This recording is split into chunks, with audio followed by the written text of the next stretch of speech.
What's up, everybody? Welcome to Podcast Now. I'm Alex. In this video, I want to talk about developers Sony should purchase before the PS5. Now, this is coming off of the news that, for actually quite a few weeks, even dating back a few months, it's been heavily rumored that Sony is gearing up, and there's even been hirings or positions that want to get filled in Sony of people that have a very good experience dealing with developers and dealing with kind of having a portfolio and managing developers. So there's a lot of rumors and there's a lot of even those kind of things, confirmations that Sony is looking to really gear up and build for the PS5. And there was even an article a few days ago written about PS5 and them talking about how their goal is to make games, to really build on their studios and to add studios and even add them internally as well. And that's something that gets me really excited. I'm a huge Sony fan, and over the last several years, I've kind of been disappointed with what they've done with their studios. Now, that's not to say, all their studios. I think their studios have the most talent of anybody. I think, honestly, like a Naughty Dog, Sony Santa Monica, they have so many really good studios, Guerrilla Games turning things around, and they've been making deals, with Kojima and with Insomniac, to make Spider-Man and Death Stranding, so they've done a lot of really good things, but at the same time, they've closed a lot of their studios, and, if anything, Microsoft has bought and acquired and gained all of these IPs and just studios in general, and Sony has done nothing but close over the past couple of years. Now there's been rumors that they've opened up a brand new studio that's tasked with making the next Uncharted game that used to be only kind of like an engineering studio. It used to help out with engines and things like that, and now it's being made into a full-scale AAA kind of production studio. So I think that is what those rumors are indicating when they're talking about them opening up studios internally. I think they're trying to do more things like that. But what I want to do is I want to talk about some studios that people have thrown around and ideas that people have thrown around. I want to give kind of my reaction of it and say which studios I would buy if I were Sony. Now, there's been a lot of things thrown around. One of the biggest things, I want to combat this first, is Quantic Dream. Now, I'll be the first one to tell you that I've been on Quantic Dream's side for so many years, and that was a studio that I had wanted Sony to buy literally since Heavy Rain. When Heavy Rain came out, I truly had said literally every year that I want Sony to buy Quantic Dream. I want them to go up on E3 on the stage and buy Quantic Dream. Now, here's the thing. I don't really know why people are suggesting this, because I'm pretty sure, at least from my knowledge and what I know of the situation, Quantic Dream did get bought around a couple months ago. That's why their games are coming to PC. That's why it's coming to the Epic Store. They were bought, and now they're going to be a multi-console, distributor where they're going to, their future games, it's going to be on more than one console. And to be honest, I love Quantic Dream, okay? I really do. I like their games a lot. Heavy Rain is one of my favorite games ever. Beyond Two Souls, I think, is underratedly good. I've played it 2 times. The second time, I thought the game was way better than the first time I played it. And Detroit Become Human, I thought, was a very good game where they finally took that step forward to really make those branching arcs of what could happen. I think it was a really fantastic game, and I'm happy that game was, at that point, a Sony exclusive.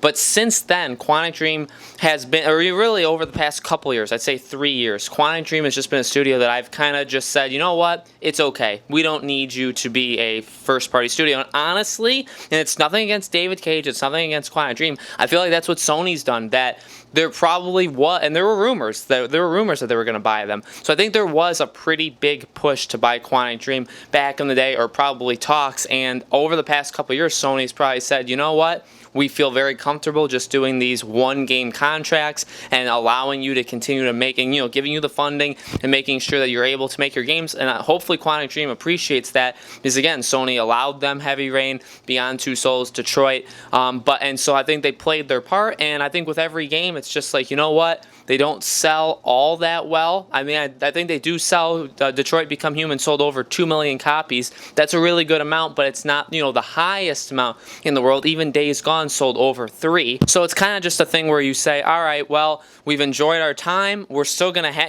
the future Quantic Dream games are still going to be on PlayStation. So I'm still going to play them, because I love Quantic Dream. I love their games. I'm probably always going to support Quantic Dream. So future games I'll buy, but I'm going to throw throw Quantic Dream out. I don't think that's realistic, and I'm pretty sure they're already bought. Now, other ones that they've talked about in the past have even been Housemarque. Housemarque is the makers of Dead Nation, Resogun, Nex Machina. That would be a very, very smart, small acquisition. I wouldn't expect that to be the only one. If they're going to buy Housemarque, you need to do more than buy Housemarque. I'm going to get to the really big studios in a second, but Housemarque is a cool one. It's one, again, that I've always said that they should buy ever since PS4 came out, ever since Resogun came out. I had said you probably need to buy Housemarque because it's such a smart, small studio. Probably wouldn't cost much. It wouldn't be that big of a deal in the grand scheme of things. Now with Housemarque completely pivoting, however, and saying, because their games weren't really selling, now they have to do different games, and now they're making like an online shooter, like a 4-player shooter.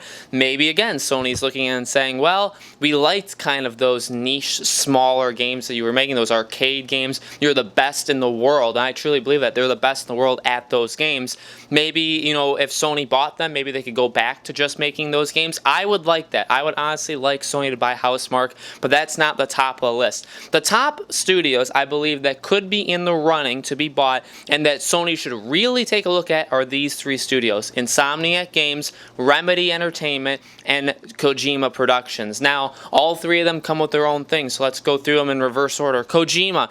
Kojima is not a first-party studio. Kojima is a studio that is independently funded and opened and run by Hideo Kojima himself, that was made back in Konami. It was like a branching off of Konami, and it worked very heavily with Konami, but then when Konami basically kicked Kojima out, terminated the contract, Kojima Productions kind of ceased existence as well, until they kind of worked out a new deal for Kojima to just kind of fund his own studio. Now, the deal with Sony is that they make Death Stranding, but as far as I know, again, to my knowledge, that's all that there is so far. I think, when it was first talked about, it was talked heavily, I think this was supposed to lead to Sony full out owning Kojima Productions and having it be that. As of right now, though, it's just Death Stranding, so Kojima Productions is definitely one you want to get in there and say, hey, we need you to continue to make art. And now, I think this one's kind of easy because it's a big studio, it's a huge name in Hideo Kojima, it's a huge win if Sony has him for the long term,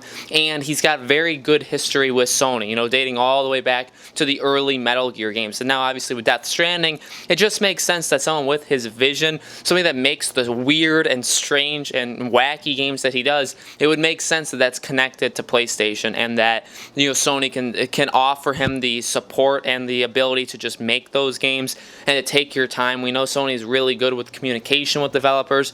We know that they allow the developers as much time basically as they need and are kind of a hands-off approach. They know that they have some very talented people working for them and they're not going to jump in and mess with it. And I think that honestly is what makes them very, very fun to work with and good to work with. So Kojima is definitely up there. I would 100% do Kojima. Insomniac is a really tough one, and one that, again, I feel like they should have done so many years ago. They really missed the mark with Insomniac, I thought, a long, long time ago. And then when they went third party and they actually, well, firstly, they had a deal with Microsoft and they did Sunset Overdrive. I thought when that happened, it was kind of a slap in the face to Sony, and it was almost like a you deserve it. And it really was that, because at that point, it's like you make Resistance 1, 2, and 3. And yeah, are they the highest selling games in the world? No. In fact, they barely sold. And I think that's a huge, huge hit on the fans. I think in terms of us being buyers of these games, we didn't do enough to kind of do that. So we share the blame. I honestly believe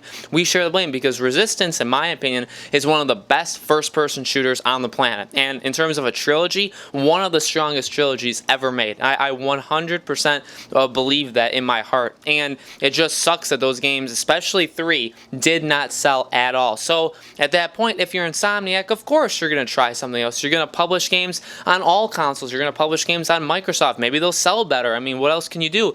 Obviously, now times have changed. They're back with Sony kind of as a second-party team making Spider-Man. We know they're making Spider-Man 2, so they're kind of already locked up. Sony basically has them, and so in terms of buying them, this is a studio that, again, back when I played Resistance, when I barely knew anything about games in general, I had hoped that Sony owned them and could always have them, in their first-party studios. But where they are now is at the most necessary. If you bought Remedy and you also bought Kojima Productions, maybe you throw in Housemarque as well, you maybe don't need Insomniac as well in terms of a bought studio. Maybe you could just have them continue to make your games exclusive, but depending on how things work, we may see more and more of these developers bought over the coming years. Maybe Microsoft goes and buys 2, 3, 4 more. You don't want Insomniac winding up there where then you can never, they've been chosen to make the Spider-Man games, and that's very, very important. I honestly feel like that's what's going to lead to Insomniac being bought.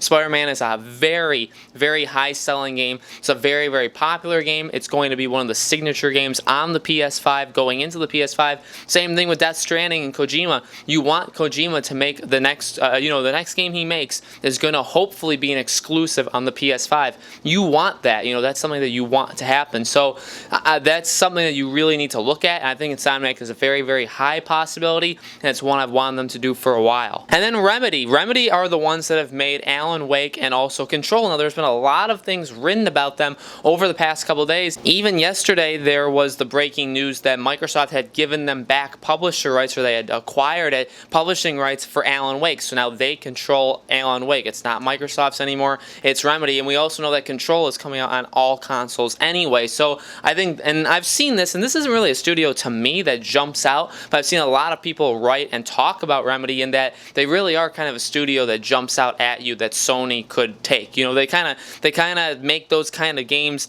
that fit with Sony's portfolio, and I agree. And especially, and even there was another comment on Remedy where they said that they're actively looking to put Alan Wake out on different platforms. That's awesome. If we got an Alan Wake remaster or remake from the ground up on PlayStation 4, PlayStation 5, and then Alan Wake 2 was an exclusive on the PS5, how the tables were turned. I remember playing Alan Wake on the Xbox 360 when it was exclusive to Xbox with my best friend Nick. So I remember doing that. It was an awesome, awesome game, awesome time that I had, playing that game. How amazing would it be that, 10 years later or whatever, we're getting Alan Wake 2 and it's a PlayStation exclusive. So Remedy, and especially with Control, I think Control looks like a really, really fun game, really, really different kind of game. I want more of those games. I'm a big Remedy fan. Like I said, I love Alan Wake. I love Control. Quantic Break was okay. It wasn't the greatest game in the world, but, if you have 2 really good games, you have 1 average game, that's fine too. Again, that's not the biggest studio in the world, but it's one that's very, very intriguing, especially with them getting those publishing rights back. Now is the perfect time for Sony to swoop in and take them. So a lot of interesting things going on. Those would honestly be my top picks. I think in terms of the big studios that you hopefully need to acquire, I think Kojima is the top of the list. You need to make sure you have him for as long as he's making games. Now, he's a little bit older. He's in his 50s. He's probably not going to be making games for more than 10, 15 years, which equates to what, 3-ish more games, 3, 4 games. But still, you probably want to have him for the rest of his game-making career. So I think Kojima Productions is the top of the priority list for Sony. Then I think it goes Insomniac. You have your Spider-Man game. You have that main exclusive. You need Insomniac games to come back. Who knows? Maybe you can work out a thing where Resistance can come with them, and maybe you can maybe give them more money, more resources. Maybe they can make a Resistance remake or a Resistance 4. That would be really, really awesome. So they're the top 2. Remedy and Housemarque would be the next 2. They're smaller studios. They're not as big. They're not as high on the priority list, I think, as Kojima or as Insomniac, but those would be really good too. If Sony bought all 4, that would be absolutely fantastic. At the end of the day, they need more. They have a lot of really great exclusives. All their exclusives have been so good, really dating back 4 or 5 years from now. They've just been nailing it time and time again. But here we are. We're going into the PS5. Microsoft has acquired a lot of studios. Yes, they haven't done much with them. Yes, they've butchered a lot of games. They really don't have many good exclusives besides Gears and Halo, and one could make the argument that those are going downhill as well. But they have a lot of ammunition. They have a lot of studios that could make some really good games for them. Sony has honestly done nothing in the past 10 years but close their studios. They haven't bought any over the past, I think, 8 years. They've just closed like 4 or 5 studios. So